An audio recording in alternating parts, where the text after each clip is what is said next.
The Steelers maintain their one-game lead over the Baltimore Ravens in the AFC North with their Monday night win over the Miami Dolphins. They will be taking on a desperate Detroit Lions team on Sunday afternoon at Ford Field in Detroit. Thanks for being with us for the matchup presented by Shell Polymers.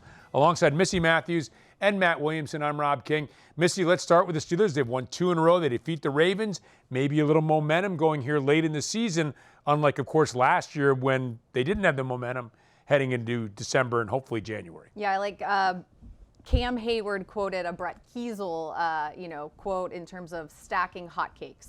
And that is something that they need to do, and we haven't seen them do since October. So hopefully they can stack 3 more, and then do some more in the playoffs. But a big win on Monday night. You saw what it did to the Dolphins when they lost it, and for the Steelers, it's arrow pointed up. Well, Detroit is not stacking hotcakes. I mean, as soon as one gets on the plate, they take it off. They've alternated wins and losses for the last 10 games. Yeah. Win-loss, win-loss. It's crazy. And this was the best team in the NFL a year ago, even though they didn't win the best regular season team. So it's still a formidable team that the Steelers will be taking on. I think they're extremely formidable. I can't quite wrap my head around why they can't string wins together, because I look at this team and think they can still win the Super Bowl. I mean, I know they're on the outside looking in of the playoffs, but they're a fantastic football team, and they're desperate, as you mentioned, to start the show in their building. This is going to be a really stiff test. No doubt about it. So let's get to our matchups, and we're going to begin with the Steelers having the ball, and I will take the first crack at it, and mine is the running backs against Jack Campbell, the inside linebacker, outstanding player for the Lions, sideline to sideline tackler. Also, by the way, a very good blitzer. He has 5 sacks this season. So in pass protection, the running backs are going to have to be able to deal with Jack Campbell.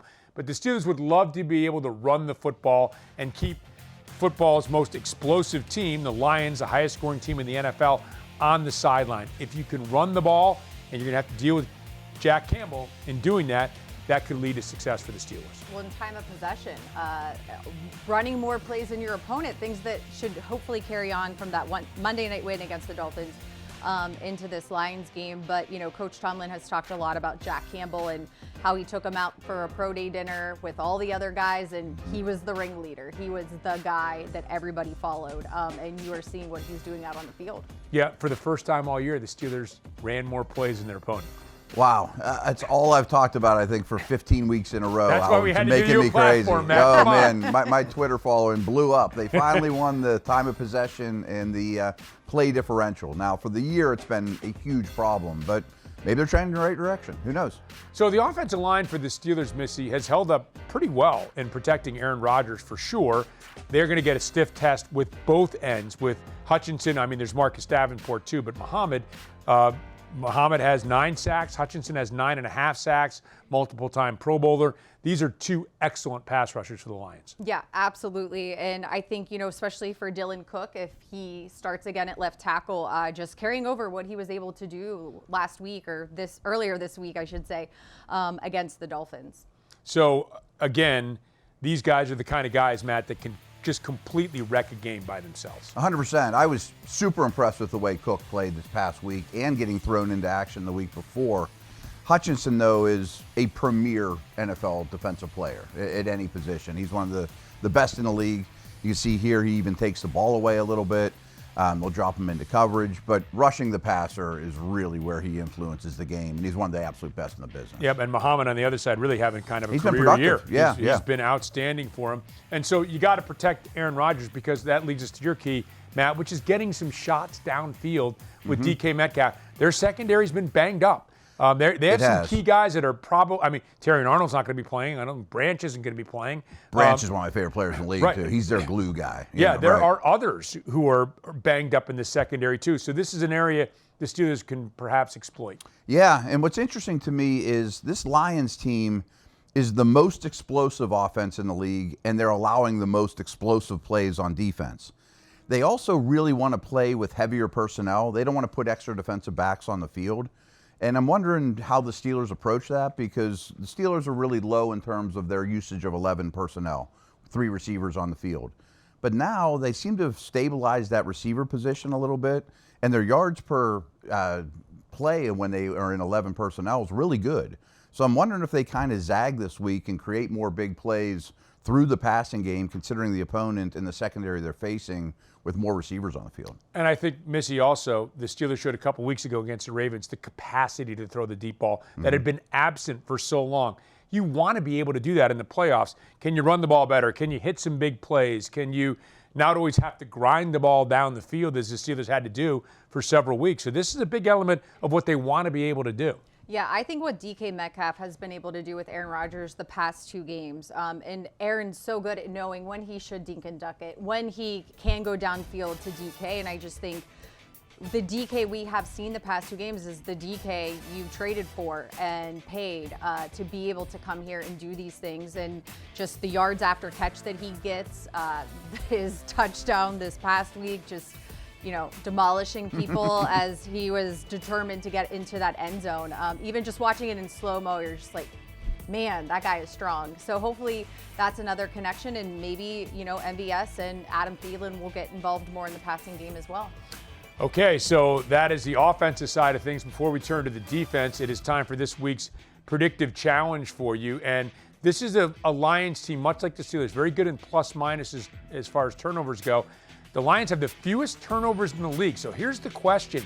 Will the Steelers record at least 1 interception? We are giving away an autographed Aaron Rodgers jersey, a $50 Steelers Pro Shop gift card, and a classic terrible towel. Up next, how can the Steelers slow down the Lions offense, the highest scoring offense in the league? We'll dive into that when the matchup, presented by Shell Polymers, resumes.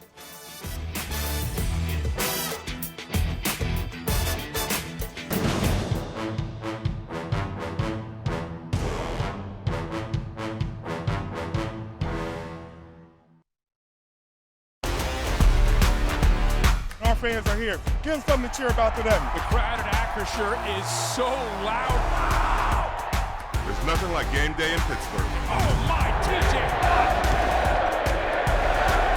This defense is swarming. Ah! It is picked off. Wow! What a catch! Get 2. Touchdown, Pittsburgh Steelers. We'll see you at Acrisure Stadium. Here we go.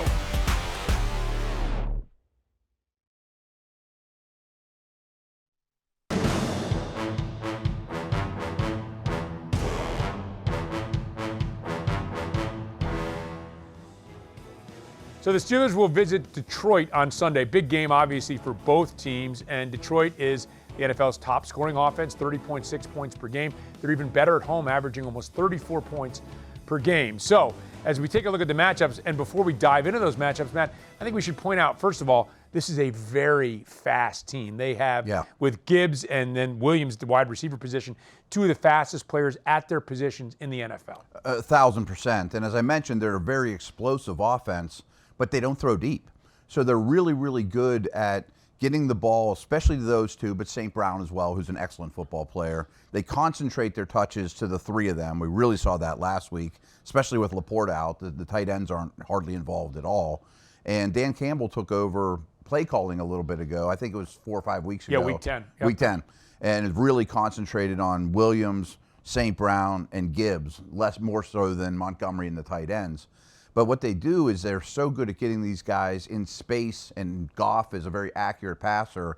You think about Williams as just like streaking down the sidelines, but it's more crossers in space and then after the catch. And they're really, really explosive. And by the way, they're 3-3 in those 6 games. The offense has been more explosive, scored more points, put up more yards. They're still 3-3, though, in those 6 games. By the way, injuries to Laporte and Brock Wright, so probably don't have to worry about the tight ends as much as you normally would. I don't even think they threw a pass for a tight end last week. You do have to worry about Jahmyr Gibbs, though, and his backup, David Montgomery, is probably the best backup running back in the league. But my key is Jahmyr Gibbs against the inside linebackers for the Steelers. I'm talking at those guys specifically, but really they talk about run fits, right? You got to stay in your lanes. Hopefully Derek Harmon will be back. The Steelers have been much better when he's back, when he's in the lineup against the run.